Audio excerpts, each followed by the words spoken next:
Hey everybody, I wanted to come in here and talk to you about posture, right? So we're coming up on lots of us having problems, especially with our lower back, right?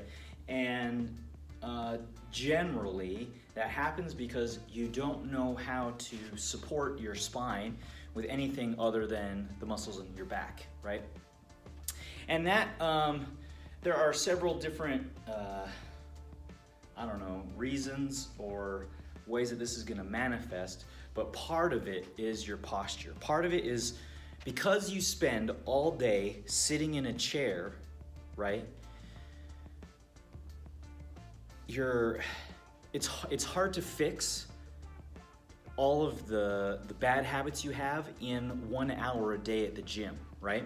So we need to start thinking about how just daily, all day long, you can start to begin to correct the things that are causing the problem, right?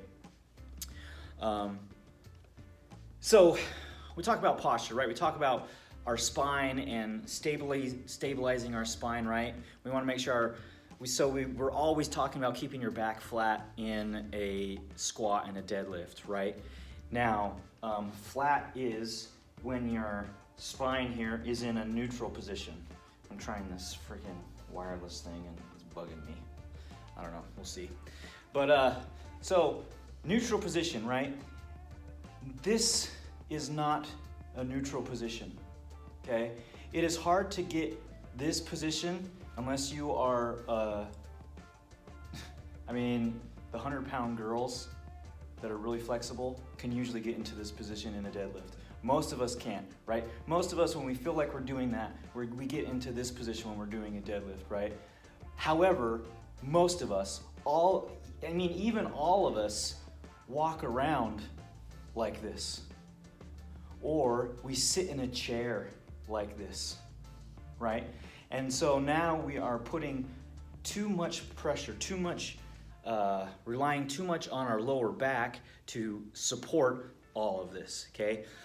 All the muscles all around here, their job, the only reason you have these muscles in the front is to help so that your back isn't doing it, right? Our abs, the muscles on the side, all of these dudes, right? The obliques, you've got muscles in your abs going a bunch of different directions, right? The ones that we think about are the rectus that are going up and down, the ones that look cute and turn into 6 little bumps, right? But there are several layers of muscle in our abs that are going different directions, right? And that's because this has to expand a little bit, but still remain strong enough to keep everything nice and straight. So if we start talking about your posture, right? The first thing to think about is your pelvis needs to be tucked under, okay? Now, excuse my little belly here, but what we don't want you sticking your butt out like, for lack of a better term, like a stripper, right? We're not trying to show off our thong or our G string, right? So what we need to do is we need to squeeze our butt so our pelvis gets tucked underneath, right? And then once it's tucked underneath, I'm gonna squeeze my abs because my abs connect my pelvis to my rib cage, right? So now that I've flexed my abs a little bit, I can let go of my butt. So now my butt is not flexed anymore, so it's nice and soft, okay? But my pelvis is still tucked under. Right now, if I let go of my abs, like this is gonna happen, right? You see that happen?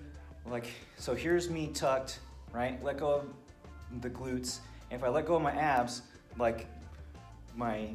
it's gonna shoot forward, right? My butt shoots up and back, and my gut hangs out a little bit, right? So what we want is to be flatter, okay? So your abs are gonna be on all the time as if you're ready to take a little bit of a punch, right? As if you're ready for someone to come up and just kind of kidding around and pop you in the stomach, right? You're always a little bit engaged, okay? Now, from there, we don't want you hunched over, okay? Because that is what's screwing up our shoulders and our upper back, okay? But the fix is not to do this. The fix isn't to stick my nipples out, okay?